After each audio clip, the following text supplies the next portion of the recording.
get started. So my goodness, everyone's off working on project 2 today. Great. Yes, the skeleton is out, so-called. I mean, it's actually our project 1 solution with some extra stuff added to it, so you can take a look. You can use it. You can use any parts. You can plagiarize any parts of it. You have permission if you want to work with your own thing and stick some stuff in, that's fine. Stick some stuff from ours in. I've worked out the logic of, so one of the things it asks you to do is to read modules. And I have the logic for getting all of those read already installed in the skeleton version, because otherwise it would be, well, I mean, it's easy enough, but it's kind of uninteresting, I guess.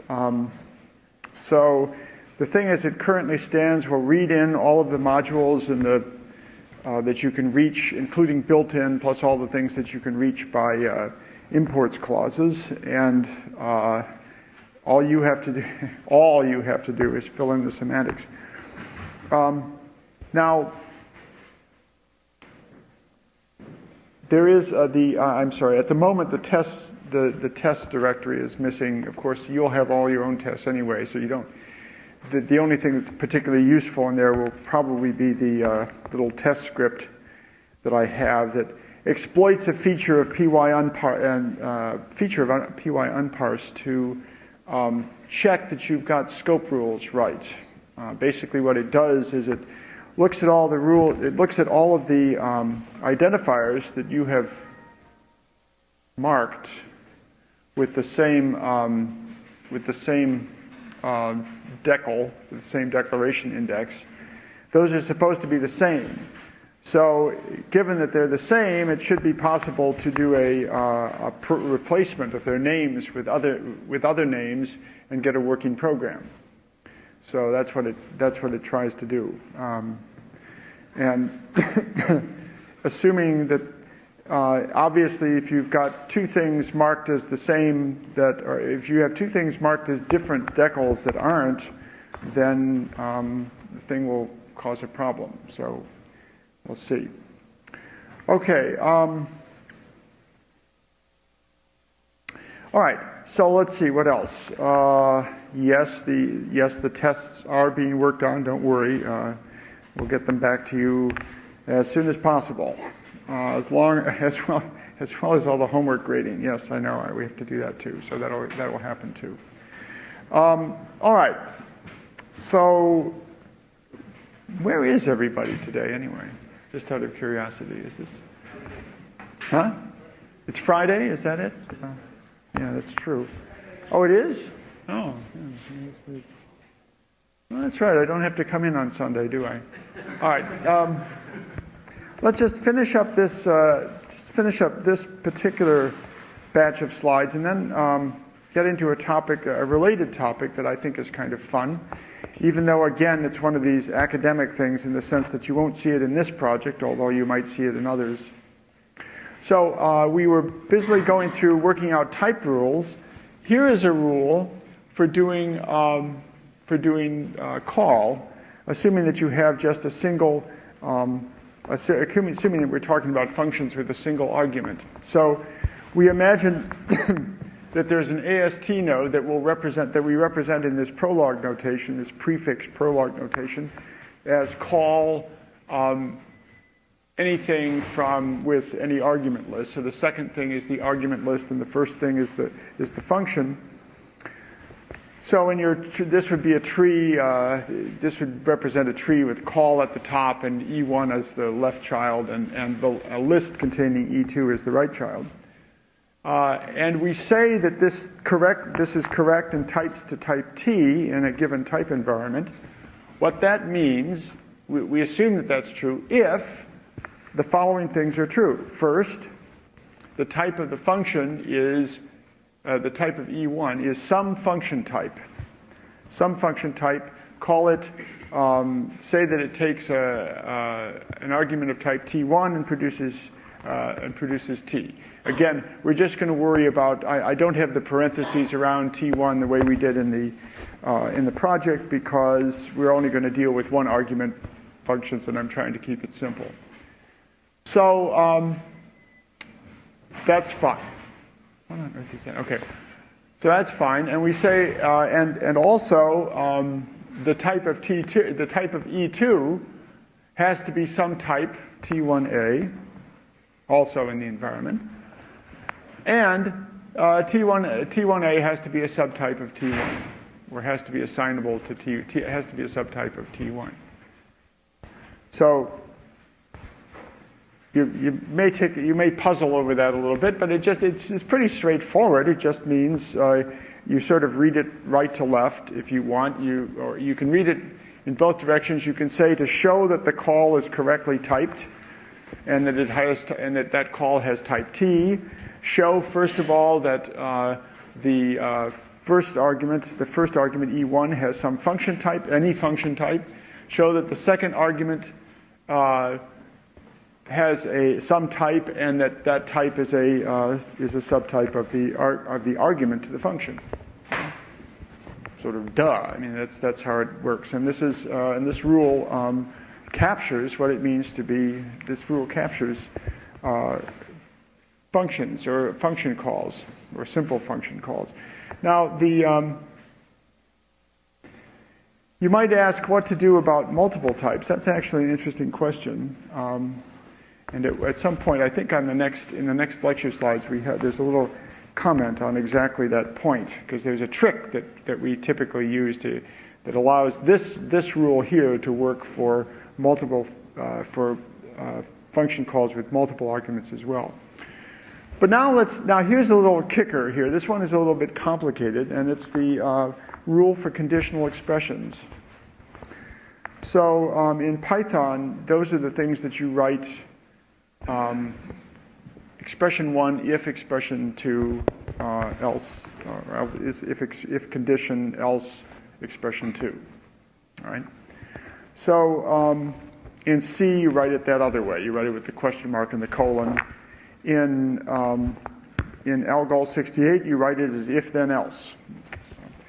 So it's been around for a while. And the problem with this one is that the result can either be the value of E1 or the value of E2. Now, again, we're dealing only here with statically typed languages. In Python, basically all expressions, if you were to do pure Python, all expressions would have type any, and everything would be legal and yawn, nothing very interesting. But if we're doing something static, then we have to be a little bit concerned about this, because the value, the dynamic type of the value, has got to be either that of E1 or E2. So that means that, so one rule is to simply say, well, in that case, we've got to make these two types equal to each other. So that leads to this ML rule, which says that in order for this if expression, which will represent the AST as that prefix, in order for that to type properly, E0 has to be a Boolean type in the environment, and E1 and E2 have to have some type, T, that is the same, that matches this. So in other words, this is a pattern match. Think of it as a pattern match. So the T has to be substituted with the same thing in both cases. And that T is also the type of the conditional expression. So that's a pretty simple rule.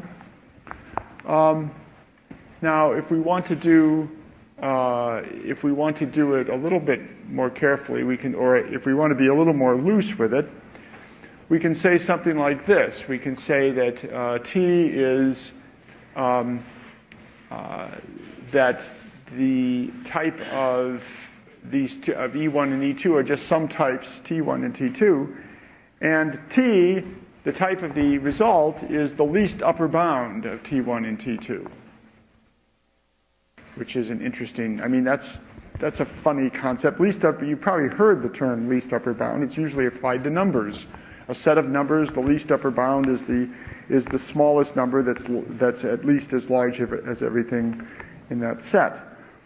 But here we just we mean it on types. So you define it on types. So least upper bound of T1 and T2 is that type, or is a type, that is at least that is a supertype of both T1 and T2, and is the smallest supertype of T1 and T2. Now, this is problematic in some languages. For example, in Java, there isn't necessarily a smallest one, so it's kind of a funny situation. But in languages where this makes sense, you can do that. So this is the rule also that was used in Algol 68 had a somewhat more complicated rule, and they called this process of coming up with this type T that is compatible with both T1 and T2, they call that balancing. So you balance the conditional expression. You figure out what is the common type that both of them can be converted to. All right, so this is a bunch of type rules. Obviously, I have not defined what least upper bound means here, because it's actually you actually can't easily define that in Prolog, and the reason for that is. It takes quite a bit of effort to come up with a decent definition, and the reason for that is that the obvious definition is that T is a subtype of T1, T is a subtype of T2, and there does not exist another type that is between that is also less than or equal to T1 and T2, other than T.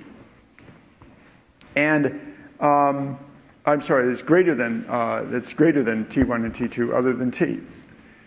And it's that not thing that's a problem, because there isn't, in pure Prolog, you don't say not. You always positive. So that's somewhat of a problem. But if we were doing, but we can, nevertheless, the notion is well defined, so I'll just leave it at that. We won't, since unfortunately we can't use this too easily in the project, we'll just have to be well, actually you will have to do something like this in the project, but you won't use Prolog to implement least upper bound, so this problem doesn't arise. All right, so that was an overview of using these type rules in order to describe these Prolog rules, these formal rules, in order to describe how types work in a language. And the nice thing about Prolog, for purposes like this, is that it's executable. In fact, I think I'll put up on the websites an example of a type system using Prolog, and I think we ask you to actually develop one as one of the homework problems, so that you can actually see this in operation. It's kind of fun. In fact, it ties in rather nicely with the next lecture, which is which basically goes into somewhat more detail about typing. See, you remember that when I gave you that demo Prolog a few days ago, we had that one example. One of you asked about it, and then I showed you the example. X and Y, such the concatenation of X and Y is 1, 2, 3. Find X and Y, infer what X and Y are. And Prolog can actually do that. A similar process works for types, interestingly enough. Let's take a look here. So ML, which stands for meta language, is a famous language from the 1970s. It's still around. It's now, I think, the major implementation, I guess, is something called Standard ML of New Jersey. This is work of Andy Appel, and the name is a joke. It's supposed to be a takeoff on Standard Oil of New Jersey, which probably most of you have never heard of, but I heard of it when I was young, so to my generation it makes sense. All right, so this is, and this language gave rise, is sort of the grandfather, if you will, of modern languages such as Haskell and OCaml and things like this. which basically took many of the ideas and ran with them. So here is a little bit of code from this language. The syntax is rather interesting. You have we dispense in Lisp. There were parentheses and no commas. Most languages, where you have a function call, you have parentheses and commas. In Lisp, you had parentheses and no commas. And in this language, we have neither parentheses nor commas, unless you need them for grouping.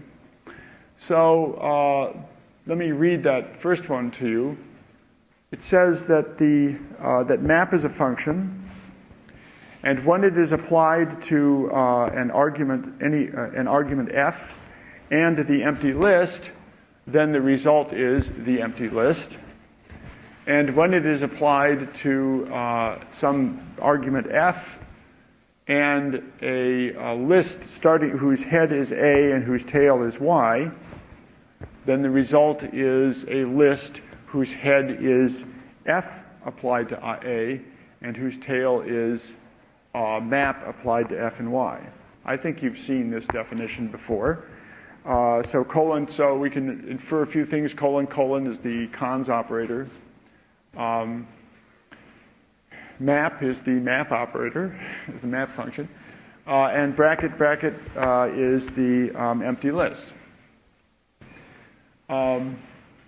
Notice the style. The style is very interesting. This style, instead of saying function f equals and then giving the body, you instead give a bunch of rules, rather like Prolog, saying what the function f is when applied to various kinds of arguments. You give patterns of arguments and you tell what f is in each case.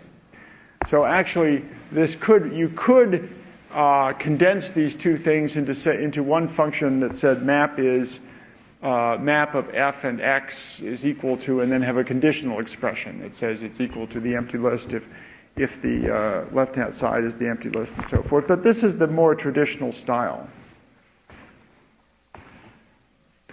And in many applications, this is the clearer style when you've got a recursively defined function.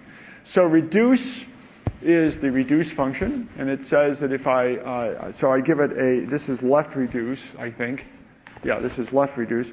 So I give it the initial value, the identity value for what happens on an empty list. So if I give you reduce with init as the initial value and apply it to the empty list, I just get init back again. And otherwise, I get the result of first applying f to the first thing in the list, A, and init, and then using that as the initial value and reducing with the rest of the list. And then count, well, that's easy. The count of the empty list, this is the length of a list. The length of an empty list is 0, and the length of of a list that starts with anything and continues with y is just 1 plus the count of y. So then we have this one, add t, which is an interesting one. I think this is just one I made up, as I recall. So this is just something that takes triples, a list of triples, and it condenses them. It just gives you the sum of the first and last members of the triples for each element of the list. So the interesting, okay, fine. So that's ML. It's kind of a fun language. I like this syntax. You may have noticed that I have therefore officially slipped still another language into this course.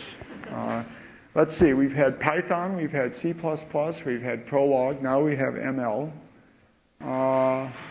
You might well ask if I have any others up my sleeve, and the answer is, well, who knows?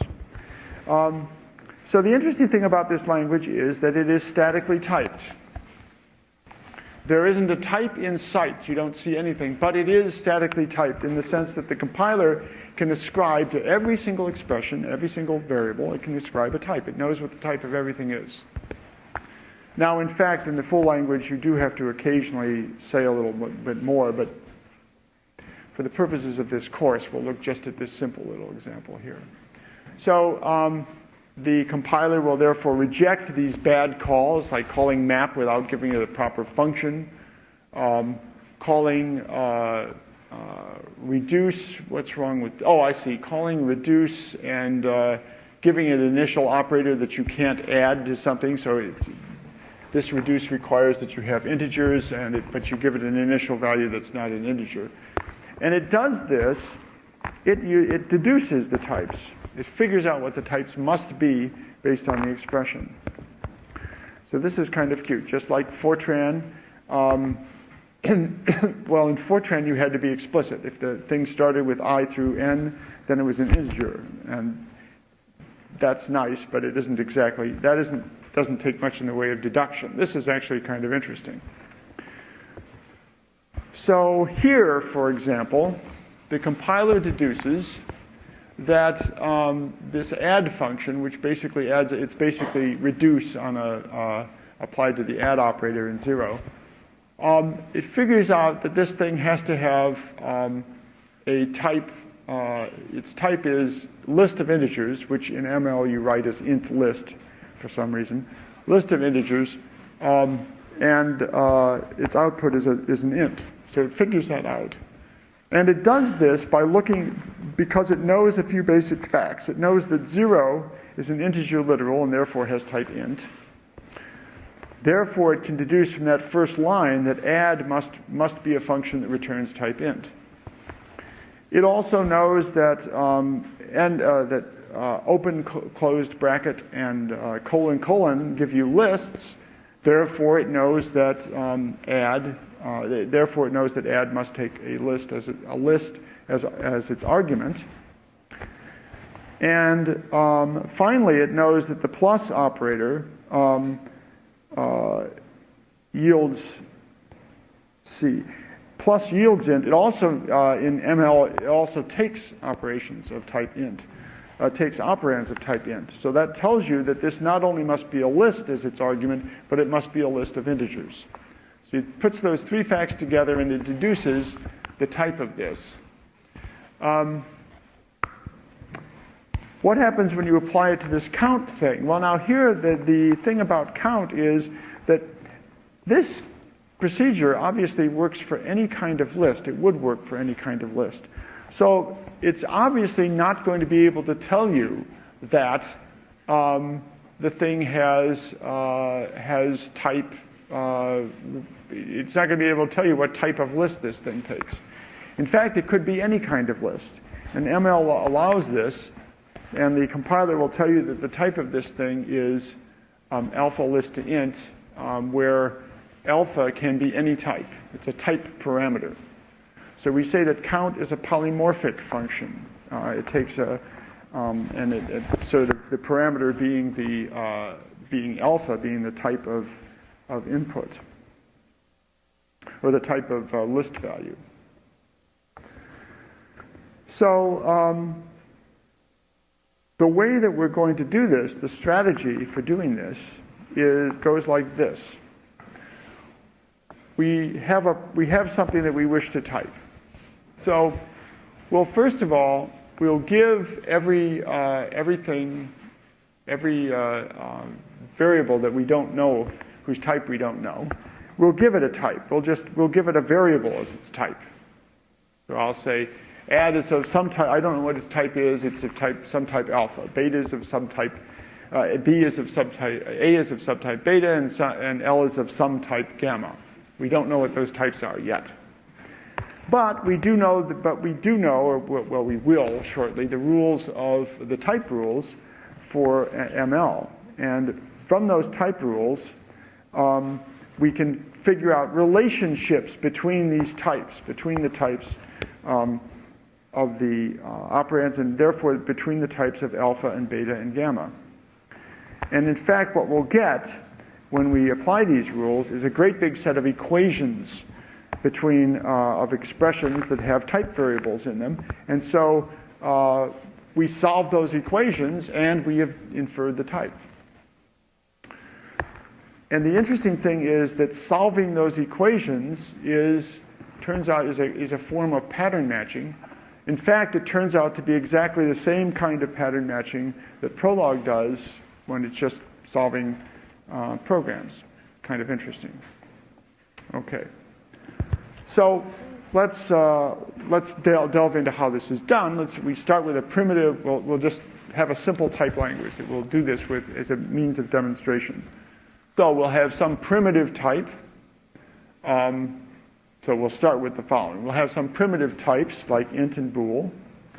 We'll allow these type variables, that is, unknown quantities that can range over all types. And we'll use the ML notation from now on, because when you're trying to type these things and typing them as Greek letters is kind of tedious. So we'll just call this tick A, tick B, tick C as type variables. And we have one type constructor. We'll start with a single type constructor, or two type constructors actually. T-list, where T is a type expression, and there's also function types. Yeah, you can call them a type constructor as well.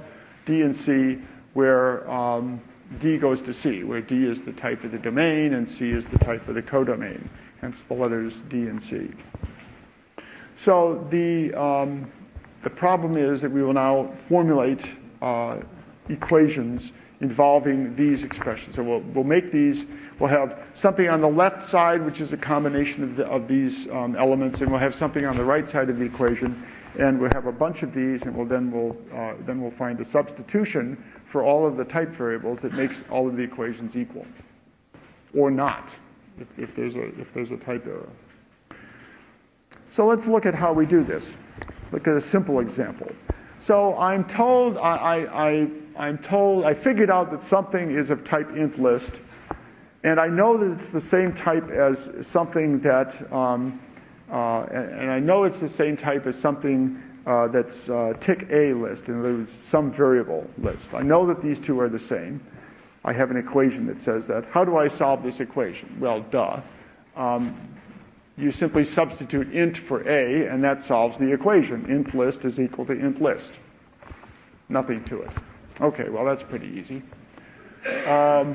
This one, the next one is also easy. We can have a list of A and a list of Bs, and we'll say those are the same. And we can also have that a list of Bs is equivalent to a list of ints. Well, that's also easy. We simply solve this by saying that B has to have type int, and A has to have type int list, because A has to have type tick A has to have type tick B list. It has to be type tick B list in order for the first equation to match. And if tick B is int, then A would have to be int list. And finally, this last one, penultimately, I guess, this last one, A list is equivalent to B goes to B. That's not possible. You can't have a list that's a function. The list type is not a function type. So that will be unsolvable. There's no way, there's no substitution for A and for B that makes these two things equal. So that fails. Now also there is a little glitch. We'll have, there's this question of what happens when you have an example like this.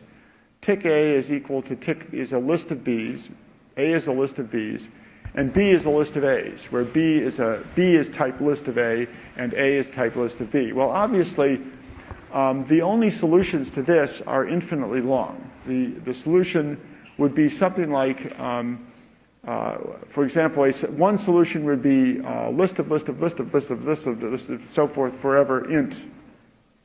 All right? So int list. That would be a solution for A and B, where the list never ends. Now, that kind of thing, those types are actually useful because they show up whenever you try to, with certain recursive types, you can have that kind of thing. But for the moment, let's just not worry about that. Now, what happens when I have something like this? This is like the count example. A list of A is a list of Bs. Now, I can solve this in an infinite number of different ways. Any substitution of types for B basically will give me a solution, right? So int A can be list of int, and B can be int. A can be list of int, and B can be list of int, and blah, blah, blah, and so forth and so forth. So none of those solutions alone captures the spirit of this thing. So I could either present you with the complete set of solutions that you can say, okay, here's this nice simple little equation, what's the solution? I can say, blah, here's this huge set of an infinite number of things. Or I can do something more useful and say, and give you an answer like this. I'll say, well, the answer to this is that A is a list of B, and B that's its type, and B is unconstrained. B can be anything. So I can give you that as the solution. So we have one free variable in the set of solutions. Namely, we don't specify any particular type for B. It can be anything, and that, in fact, describes all the possible solutions. So we call this a most general solution to the problem. So in general, what we're looking for is, in our solutions, is a bunch of equations that have just a single type variable on the left side, and that may have a few leftover free variables that you can assign anything you want to. So that will be the idea. So now the question is, okay, well, that's fine. Fine. Solving solutions of equations, that's all very elegant, but how do we do that? And it turns out this the process of doing that is something called unification. It's called unification because basically unification means finding a substitution that makes two things equal, unifies them. I don't know where this term or this thing first arose. The first time I encountered it was in the context of theorem proving, where there's a process called resolution theorem proving due to Robinson that uses this concept extensively to prove arbitrary theorems in predicate calculus. Now, whether that's where it started, I don't know. I'm not very good on the history of these mathematical concepts, but in any case, it found its way into ML and programming languages as well. So again, the terminology is finding a set of equations that makes two things equal is called unification. The set of substitutions that is the set of substitutions, in other words, the solution that does that, is called a unifier. And we can just represent it by giving a binding for each type variable. So that's a unifier is basically a binding for each individual type variable. And again, possibly with some of the variables are left unbound, so they bind to themselves. In effect, they can be anything. And so what we're going to do is, what I'm going to show next is the algorithm for doing this, because it's actually kind of a common sense algorithm with a twist. And the twist allows this algorithm to not only handle simple equations, but you can also handle equations with infinite solutions. So it's kind of neat. But first, I think we should take a break because this next part is perhaps a little bit harrowing. So questions, administrative or otherwise, life issues? Yes. A little louder, please. Least upper bound. Okay, so you mean what does it mean? Is that the idea? Yeah, so I was thinking of least upper bound would be the parent class that is closest to That's right. That's right. The closest ancestor. But then you said it's a little tricky sometimes. Because you can have interface types. And so you have these complicated relationships. It's not, yeah. So in Java, it's a little bit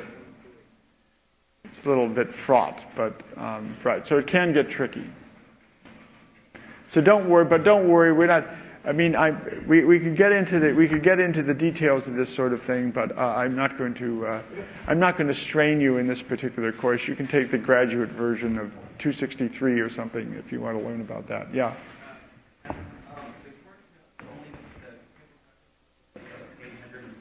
Uh-huh. Well, you have the runtime. The things that's missing is notes on the runtime stuff, and that's I use a different format for those. Those are mostly from lecture notes. Although I may be augmenting the notes a little bit as we get closer to that. So, yeah. Sorry, just to follow up in Java, can't you just use it? Yeah, you can, but that won't necessarily be the least upper bound. Right. That's right. Okay. In fact, I haven't actually looked at I should look at the type rules for conditional expressions in Java. I suspect it's. Oh, I don't know. That's a good question. I'm not exactly sure what they do. Maybe if it isn't obvious, they punt and go to object or something like that. I'm not sure. Yeah. One question about NL. If you're on the slide when you call it calculate, you asked it not just plus as an argument, but you said op plus. Oh yeah, that's just a little notation. The question is, what does op plus mean? A few slides back, and that's just a. Where was that? It was under reduce. Yes, here. The bad example. Too bad it was in a bad example. That just means the function that like plus takes two arguments and takes two integers and yields an integer. No, that's all. Okay, let's take a break.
How would you deal with like rules of types? So you said one way you do type inference is you take like, well, plus takes an int and an int.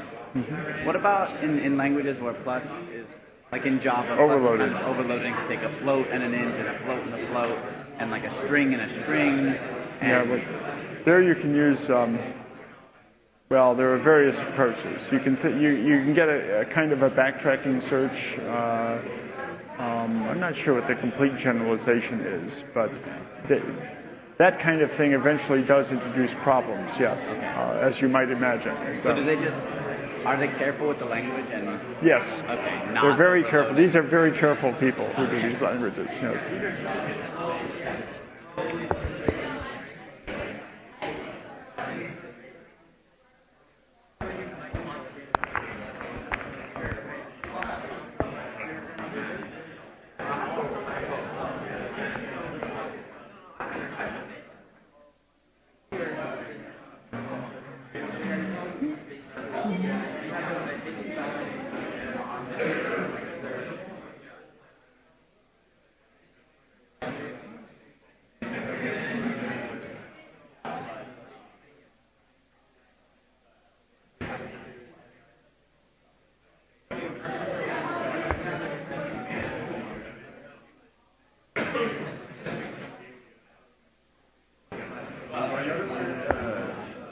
Project 1, there's only a horn version of the skeleton files for Project 2?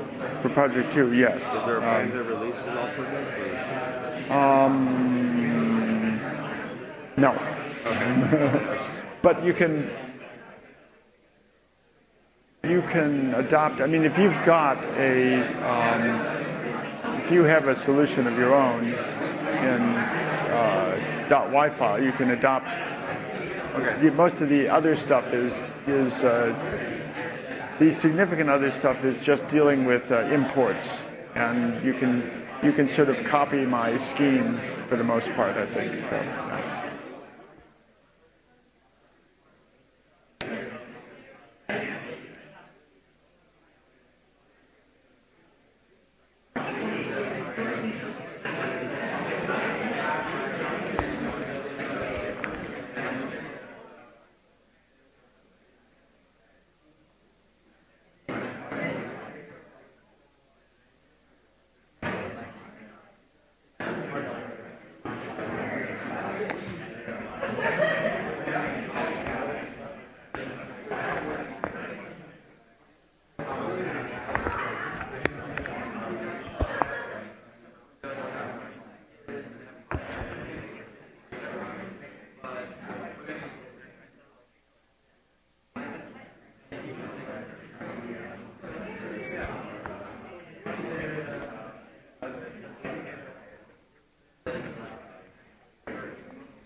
Okay, let's delve into this algorithm here.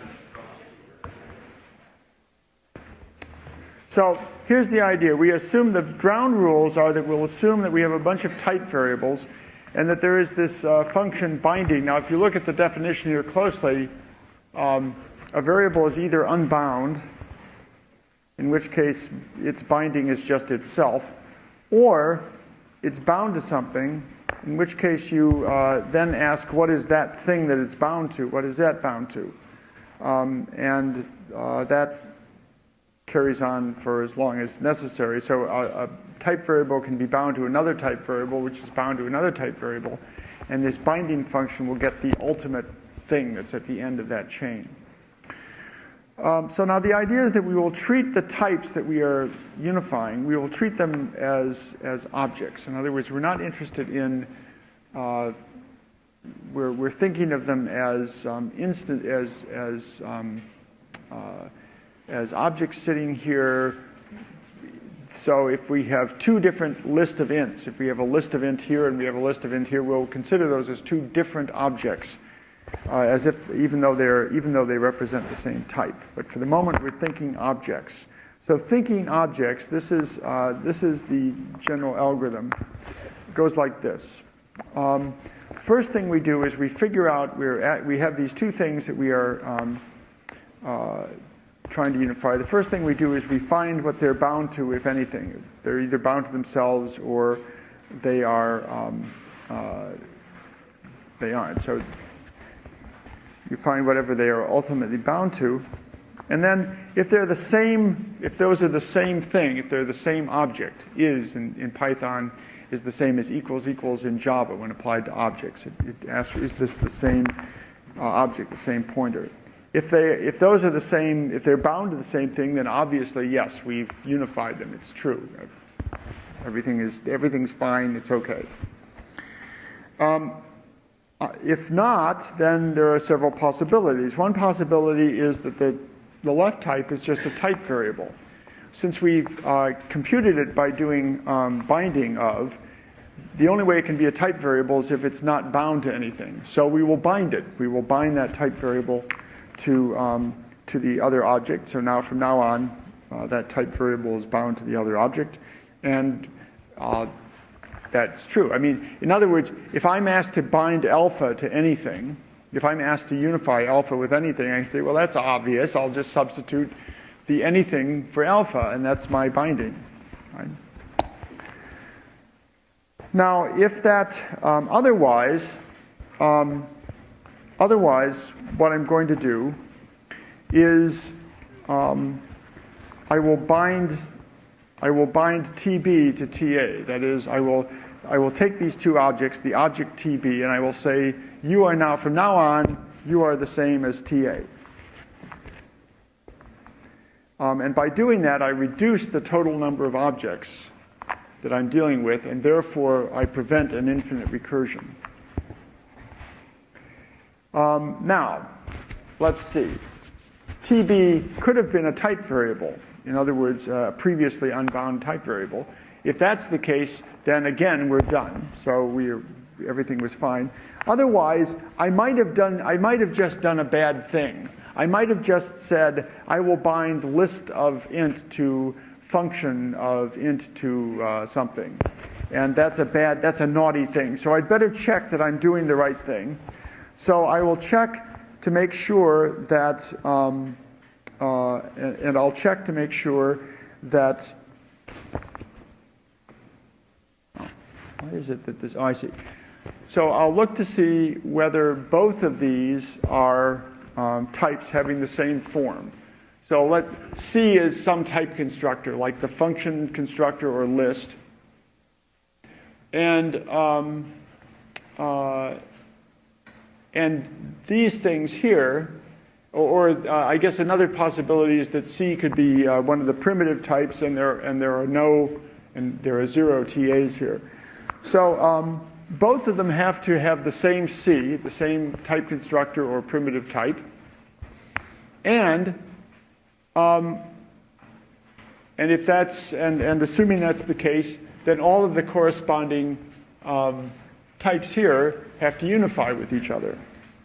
So the procedure is first check to make sure that these are both TA and TB are types of the right kind, and then the original ones, not the things they're bound to, but the original TA and TB, and then check to make sure that each of their arguments, for example, if it's a list of alpha, then make sure that the alpha part of the two unifies with each other, or unify the two together. And if that fails, if, for example, the C's are different, or if any of these unifications fail, well, then the whole thing fails. We give up, and we say, nope, sorry, we couldn't unify your expression. We found a problem, and that's it. You've done this before, probably. I think you must have had exercises like this in 61A, where you're doing some kind of pattern matching, and the way that you do the pattern matching is you make sure that the cons is the same, and that the pattern match, and that each succeeding element in the list matches, or something like that. That's exactly what this is. It's just a simple pattern matching, but with some extra things thrown in to prevent recursion. So you can't understand this without looking at an example, but we will have to do an example next time because we have run out of time today. So we will.